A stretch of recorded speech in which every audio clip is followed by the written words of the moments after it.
নির্বাচন কমিশনের আসন পুনর্বিন্যাসের প্রতিবাদে ফরিদপুর, বাগেরহাট ও পাবনায় বিক্ষোভ চলছে। এর মধ্যে ফরিদপুরে ভাঙ্গায় সড়ক ও রেলপথ অবরোধ করায় দক্ষিণাঞ্চলের ২১ জেলার সাথে ঢাকার যোগাযোগ ব্যাহত হচ্ছে। বাগেরহাটে ৪টি সংসদীয় আসন বহাল রাখার দাবিতে চলছে হরতাল। এর সমর্থনে অবরোধ এবং ঘেরাও কর্মসূচি পালিত হচ্ছে। পাবনার বেড়ায় হরতালে সকাল ৬টা থেকে সড়ক, নৌ এবং রেলপথ বন্ধ করে দেওয়া হয়েছে। সহকর্মীদের পাঠানো তথ্যছবিতে বিস্তারিত।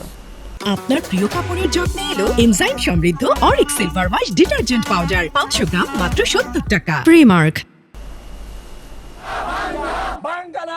ফরিদপুরের ভাঙ্গায় তৃতীয় দফায় প্রথম দিনের রেলপথ ও মহাসড়ক অবরোধ শুরু হয় সকাল থেকে। ভাঙ্গার হামিরদি ইউনিয়নের মনসুরাবাদ বাসস্ট্যান্ড এলাকায় কাফনের কাপড় গায়ে জড়িয়ে অবস্থান নেন অবরোধকারীরা। ফরিদপুর বরিশাল মহাসড়কের পুকুরিয়া, হামেরদি, ভাঙ্গা দক্ষিণপাড় বাসস্ট্যান্ড ও ঢাকা খুলনা মহাসড়কের সুয়াদি, মনসুরাবাদ বাসস্ট্যান্ড সড়কে গাছের গুঁড়ি ফেলে ও টায়ার জ্বালিয়ে বিক্ষোভ শুরু করে আন্দোলনকারীরা। অবরোধ করে রেলপথেও। এতে হামিরদি রেল সড়কে খুলনা থেকে ঢাকাগামী নকশিকাঁথা কমিউটার ট্রেন আটকা পড়ে।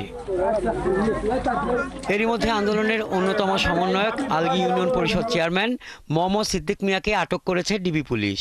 আরো কঠোর হবে, সামনে আরো কঠোর হবে। যদি আমাদের দাবি ফিরে না দেয়, সামনে কঠোর ব্যবস্থা হবে। আমাদের বাঙ্গার থানায় এই আলগী আর হামিরদি ইউনিয়ন ফেরত না দিবে ততক্ষণ পর্যন্ত আমাদের এই আন্দোলন চলবে। দুইটা ইউনিয়ন আপনি যদি সময় মতো না ফেরত দেন, আমরা 12টা ইউনিয়ন, একটা পৌরসভার মানুষ, সর্বোচ্চ জনগণ আপনাদের সামনে দাঁড়াবো। সকাল ৬টা থেকে পাবনা ঢাকা মহাসড়ক সহ নৌপথ বন্ধ করে হরতাল পালন করে লোকজন।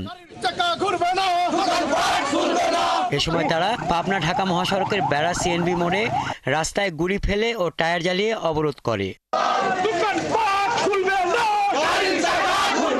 আন্দোলনকারীরা বলছেন, সম্পূর্ণ অন্যায়ভাবে শুধু সাতক্ষীরা উপজেলাকে নিয়ে পাবনা এক আসন আলাদা করা হয়েছে। সাপেক বহল রাখার জন্য আমরা মানববন্ধন করছি, আমরা হরতাল করতেছি। আগামী দিনে আমাদের কর্মসূচি যদি আমার দাবি মেনে না নেওয়া হয় তা আমরা নদীপথ অর্থাৎ জাহাজ, দোকানপাট সবকিছু কোর্ট বন্ধ করে দেবো। 4 দিনের নতুন কর্মসূচির প্রথম দিনে বাগেরহাট কোর্ট চত্বরের প্রধান ফটকে তালা ঝুলিয়ে দেয় সর্বদলীয় সম্মিলিত কমিটির নেতারা। ঘেরাও ও অবস্থান কর্মসূচি ঘিরে মোংলা সহ বাগেরহাট জেলার 9টি উপজেলায় বিভিন্ন সরকারি দপ্তরে আইন শৃঙ্খলা বাহিনী মোতায়েন করা হয়। সকালে বাগেরহাট সদরে বিভিন্ন সরকারি কার্যালয়ের সামনে সর্বদলীয় সম্মিলিত কমিটির নেতা ও বিভিন্ন দলের কর্মীরা অবস্থান করে। হাসান আহমেদ, ৭১।